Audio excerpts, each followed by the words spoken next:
அன்பார்ந்த தினதர்மை யூடியூப் நேயர்களுக்கு வணக்கம்.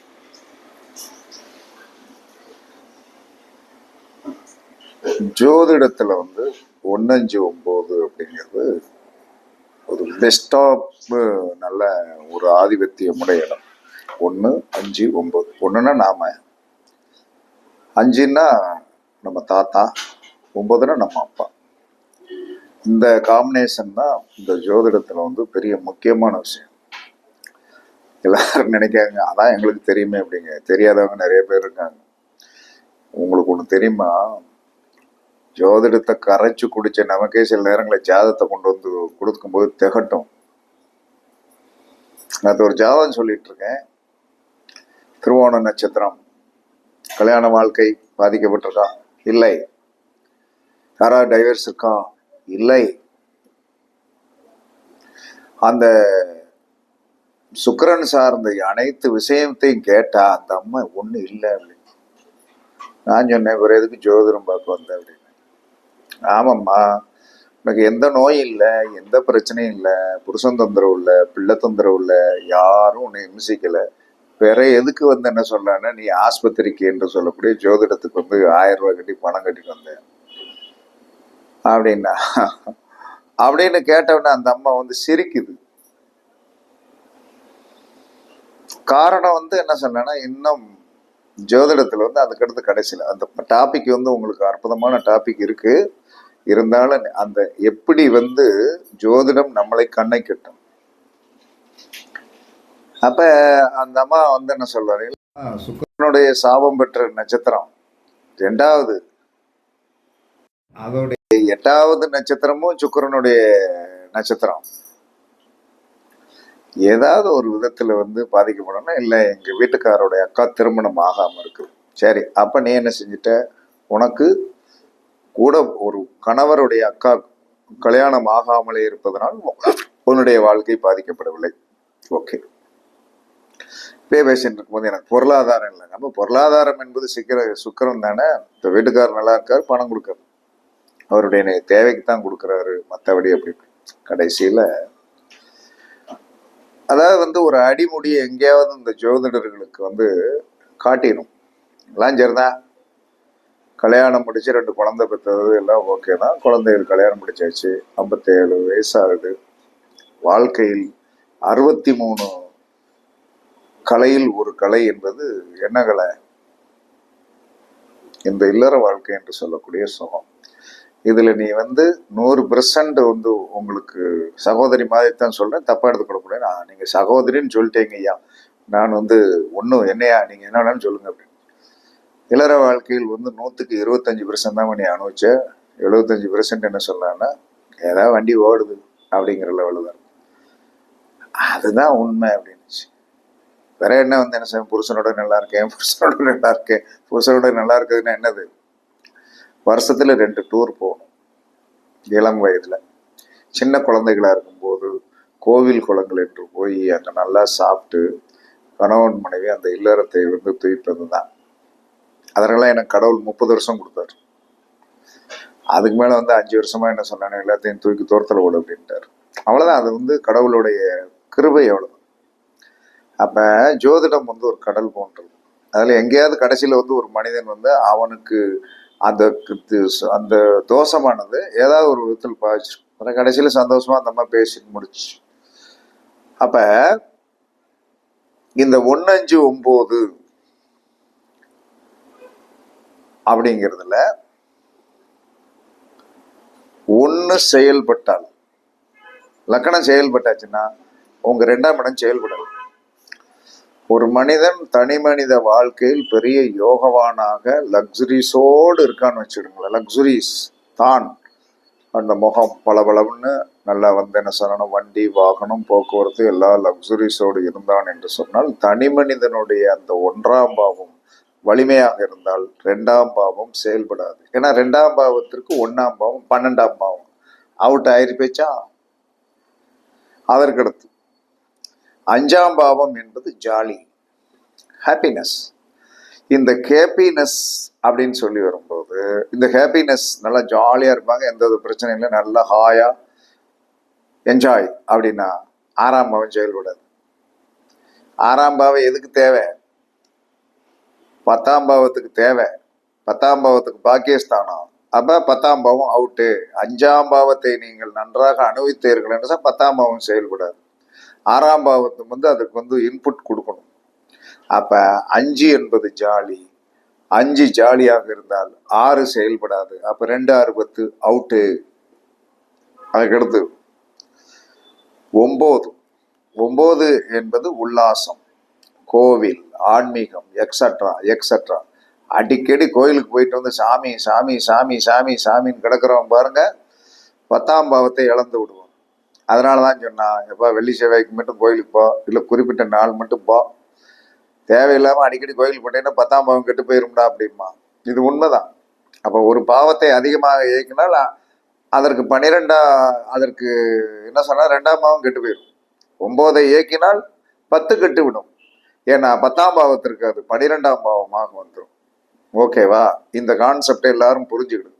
ஒரு பாவத்தை இயக்கினீர்கள் என்று சொன்னால் அதற்கு 2ஆம் பாவம் கெட்டுரும். இப்போ 10ஆம் பாவத்தை அதிகமா இயக்குறீங்க, 11ஆம் பாவம் என்ன சொல்லனா கெட்டு போயிடும். ஆமா, என்ன காரணம்னா 11ஆம் பாவத்துக்கு 10ஆம் பாவம் 12ஆம் பாவம் வந்துடும். ஒரு மனிதன் என்ன சொன்னான்னா 12ஆம் பாவத்தை அதிகமாக இயக்கினான் என்று சொன்னால், 12ஆம் பாவத்தை என்ன சொன்னா ஒரு மனிதன் அதிகமாக இயக்குறான் என்று சொன்னால் அவனுடைய எந்த பாவம் கெட்டு போயிடும்? லக்கணம் கெட்டு போயிடும். 12ஆம் பாவத்தை அதிகமாக இயக்க தூங்கிக்கிட்டே இருக்கான். சாப்பிட தூங்க, சாப்பிட தூங்க, இதே செஞ்சிட்டு இருந்தானா லக்கணம் அவுட்டு. 12ஆம் பாவம் என்பது லக்கணத்தை கெடுத்து விடும். லக்கணம் 2ஆம் பாவத்தை கெடுக்கும். 2ஆம் பாவம் 3ஆம் பாவத்தை கெடுக்கும். 3ஆம் பாவம் என்ன சொன்னா 4ஆம் பாவத்தை கொடுக்கும். 4ஆம் பாவம் 5ஆம் பாவத்தை கெடுக்கும். 5ஆம் பாவம் 6ஆம் பாவத்தை கெடுக்கும். 6ஆம் பாவம் 7ஆம் பாவத்தை கெடுக்கும். 7ஆம் பாவம் 8ஆம் பாவத்தை கெடுக்கும். 8ஆம் பாவம் 9ஆம் பாவத்தை கெடுக்கும். 9ஆம் பாவம் 10ஆம் பாவத்தை கெடுக்கும். 10ஆம் பாவம் 11ஆம் பாவத்தை கெடுக்கும். 11ஆம் பாவம் என்ன சொல்லலாம்னா 12ஆம் பாவத்தை கெடுத்துரும். 12ஆம் பாவம் லக்கணத்தை கெடுத்துரும். அதனாலதான் 12 கட்டத்துக்கு 30 டிகிரி 9 பாதம் சமப்படுத்தி கொடுத்தாரு. ஒரு கட்டத்துக்கு 12 பாதம் கொடுக்கல. அப்ப எல்லாத்தையும் சமமாக பயன்படுத்துங்கள். நீங்கள் அதிகமாக எதை நீங்கள் செயல்படுத்துகிறீர்களோ அதிகமாக எவ்வளவு. இப்ப நானே என்ன செய்ய, எனக்கு 10ஆம் பாவம் என்பது உயிர். ரெகுலரா என்ன சொன்னா செயல்படுத்தி கொண்டே இருப்பேன். 10ஆம் பாவம் ரெகுலரா ஒரு நாள் தான் ஆபீஸ் விடுவேன். 11ஆம் பாவம் என்கிட்ட இல்லை.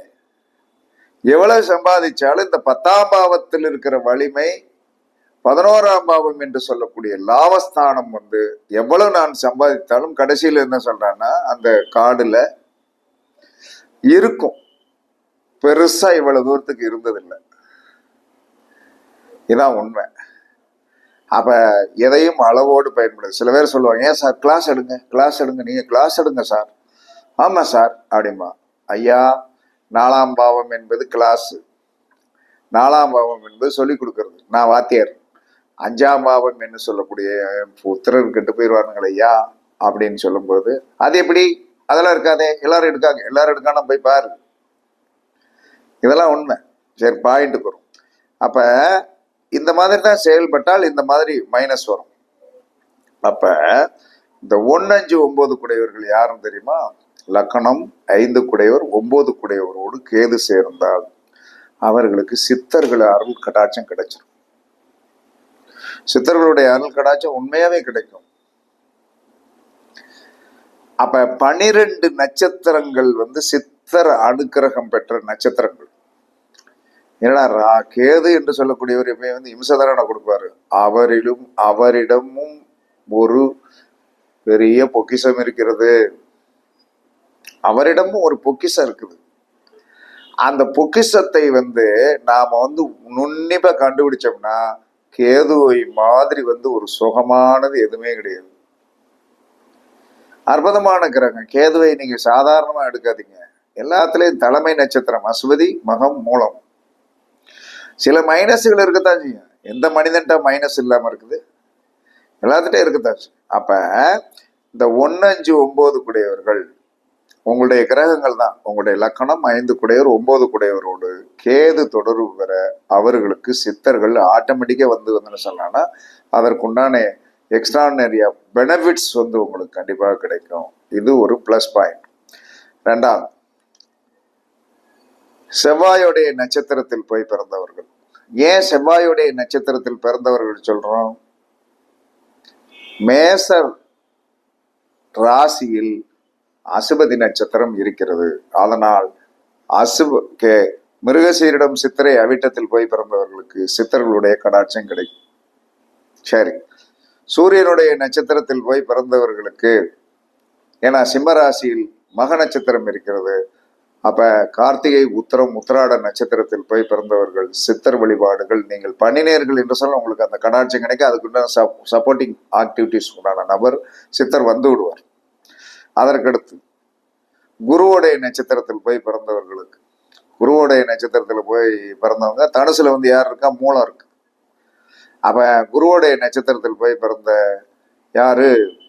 புனர்பூசம், விசாகம், புரட்டாதி, இந்த நட்சத்திரத்துல போய் பிறந்தவர்கள் சித்தர்கள் கடாட்சம் கிடைக்கும்.